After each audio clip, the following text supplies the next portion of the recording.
Dear BEd students, ये हमारे BEd के CC2 का सेमेस्टर 1 का बहुत इंपॉर्टेंट पार्ट है, दैट इज़ द वैदिक एजुकेशन। मैं इसके कुछ की पॉइंट्स आपके साथ शेयर कर रही हूँ जो आपको एग्जाम में, अगर आपको 5 मार्क्स का क्वेश्चन आता है या 10 मार्क्स का भी क्वेश्चन आता है तो उसको अचीव करने में हेल्प कर सकता है।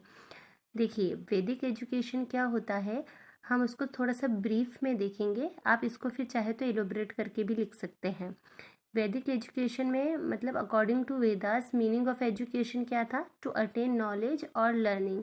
Students were provided knowledge of all 4 Vedas. उनको मेन ये 4 वेदास जो है उनका नॉलेज दिया जाता था, ऋग्वेद, सामवेद, यजुर्वेद और अथर्ववेद। फिर हमको उसके सबके फाउंडर का नाम लिखना है कि जो ऋग्वेद थे उनके नोअर वॉज थे अग्नि ऋषि, जहाँ पे knowledge of content was through prayer of God. मतलब ऋग्वेद ये मानता था कि भगवान की प्रेयर करने से या गॉड की प्रेयर करने से नॉलेज जो है वो अटेन किया जा सकता है। सामवेद जो है उसके नोअर वॉज थे वायु ऋषि। ठीक है, इसमें वायु ऋषि ये मानते थे कि वर्शिप और प्रेयर ऑफ गॉड हम सिंगिंग के थ्रू कर सकते हैं, जिससे नॉलेज जो है वो अटेन किया जा सकता है। यजुर्वेद जो थे उनके नोअर जो थे वो आदित्य ऋषि थे और इसमें knowledge of religious ceremony was given. Next है अथर्ववेद, उसके जो नोअर थे वो अंगिरा ऋषि थे और ये फोकस करते थे नॉलेज ऑफ सेल्फ, यानी सेल्फ नॉलेज पे या फिर नॉलेज ऑफ अर्थ। ठीक है, तो मतलब वैदिक एजुकेशन के हिसाब से फिजिकल, मेंटल, स्पिरिचुअल और सोशल डेवलपमेंट होता था विद्यार्थियों का या शिष्यों का, या फिर ओवरऑल डेवलपमेंट हम जिसको कहते हैं वो हो सकता था। वैदिक एजुकेशन के हिसाब से एक पर्सन तभी सिविलाइज्ड माना जाता था जबकि अगर उसको एजुकेशन मिल रही है। जो पर्सन एजुकेटेड नहीं है उसको वो एनिमल लाइक मानते थे या अनसिविलाइज्ड मानते थे। मतलब अल्टीमेटली वैदिक एजुकेशन का जो मीनिंग था that is the education means knowledge और नॉलेज मीन्स ह्यूमन बीइंग, कि अगर आपके पास एजुकेशन है तो आपको मतलब नॉलेज है और नॉलेज है तो आप एक ह्यूमन बीइंग है, अदरवाइज आप इनह्यूमन माने जाते थे।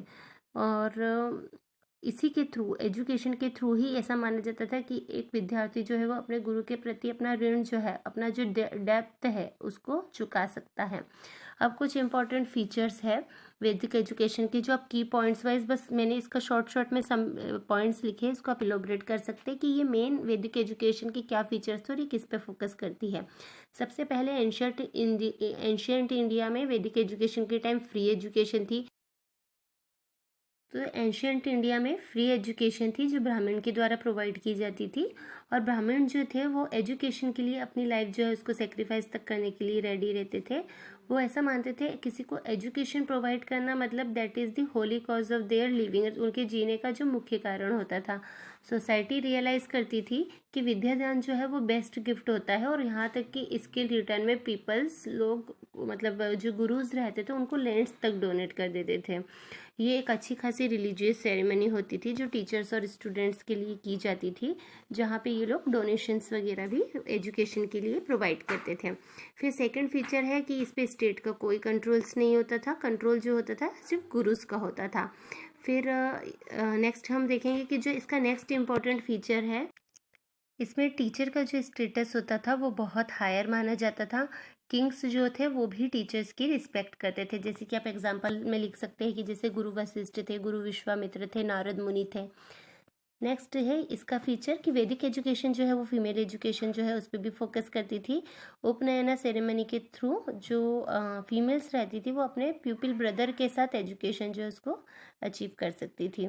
फिर जो इनका कुरिकुलम होता था वो पूरा वैदिक कुरिकुलम होता था।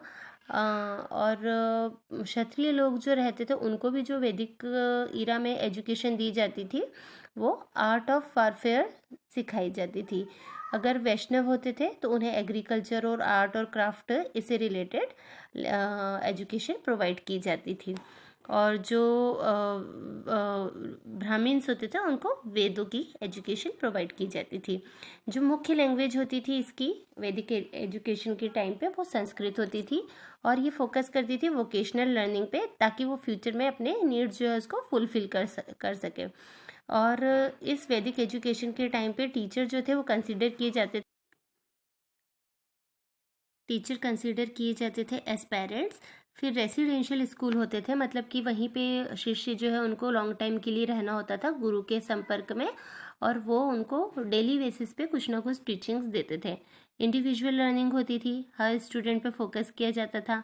मेन एम जो वैदिक एजुकेशन की लैंग्वेज वैदिक एजुकेशन का था, that is to attain salvation और नॉलेज। फिर मेथड ऑफ इंस्ट्रक्शन जो रहती थी वैदिक एजुकेशन के टाइम पे, वो रहती थी रेसिटेशन और रिपीटेशन। मतलब वो सेम दोहे और वेद जो है उसको रिपीट कराया जाता था ताकि वो अपने उसको जीवन में आत्मसात कर ले। और इसमें में जो वैदिक एजुकेशन के समय में सबसे जो इम्पोर्टेंट पार्ट माना जाता था एजुकेशन का था, वो था ट्रेवल। जैसे कि आपने रामायण अगर पढ़ी हो तो उसमें भी देखा होगा कि राम जी को उनके गुरु जो थे वो ट्रेवल पे लेके जाते थे ताकि वो सभी तरह की चीज़ों को सीख पाए। और इसका जो मेन वैदिक एजुकेशन का फीचर था कि वो ये सिखाया जाता था कि आपको अपने आप पे कैसे सेल्फ कंट्रोल करना है और सेल्फ डिसिप्लिन रखना है, वो इसी पे फोकस करती थी। अब आप देख सकते हैं कि कुछ एम और ऑब्जेक्टिव्स जो मैंने बिल्कुल शॉर्ट पॉइंट्स में लिख रखे हैं वैदिक एजुकेशन के। अल्टीमेट एम होता था मोक्ष या self realisation, character formation, infusion of religion कि आपस में सभी रिलीजन कैसे इन्फ्यूज कर सकते हैं। ओवरऑल डेवलपमेंट पे फोकस करती थी वैदिक एजुकेशन। वुमेन एजुकेशन पे फोकस करती थी, फुलफिल करती थी सोशल रिस्पॉन्सिबिलिटीज़ को, सोशल वेलफेयर के लिए काम करती थी। और इसका मेन उद्देश्य था कि कल्चर कैसे भी करके प्रिजर्व रहे। इसी तरह से वैदिक एजुकेशन के कुछ डीमेरिट थे जो अक्सर एग्जाम में पूछे जाते हैं कि वैदिक एजुकेशन के डीमेरिट्स क्या है। तो आपको ये आप पॉइंट वाइज याद कर सकते हो और इसको इलोबरेट करके लिख सकते हैं कि सबसे पहले जो वैदिक एजुकेशन है वो रिलीजियस बेस्ड होती थी, रिलीजन पे फोकस करती थी। स्टेट का कोई कंट्रोल नहीं था, स्ट्रिक्ट डिसिप्लिन होता था।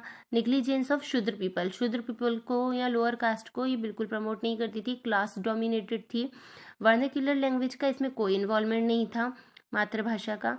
और कोई हार्ड वर्क भी नहीं कराया जाता था। फिर नेक्स्ट डीमेरिट से इसका कि नो एक्सप्रेशन ऑफ फीलिंग, आप अपनी फीलिंग जो है गुरु के सामने एक्सप्रेस नहीं कर पाते थे। रोट मेमोराइजेशन पे फोकस करती थी। इसका इरेगुलर क्यूरिकुलम था, कोई क्यूरिकुलम डिफाइन क्यूरिकुलम नहीं था कि एक जो शिष्य है उसको गुरु यही चीज़ सिखाएगा।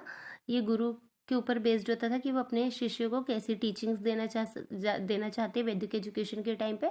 और ये अनसाइकोलॉजिकल होती थी, मतलब कि प्राइमरी लेवल के स्टूडेंट्स और हायर लेवल के एजुकेशन में कोई डिफरेंस नहीं होता था, सबको एक ही तरह के वेदास का ज्ञान दिया जाता था।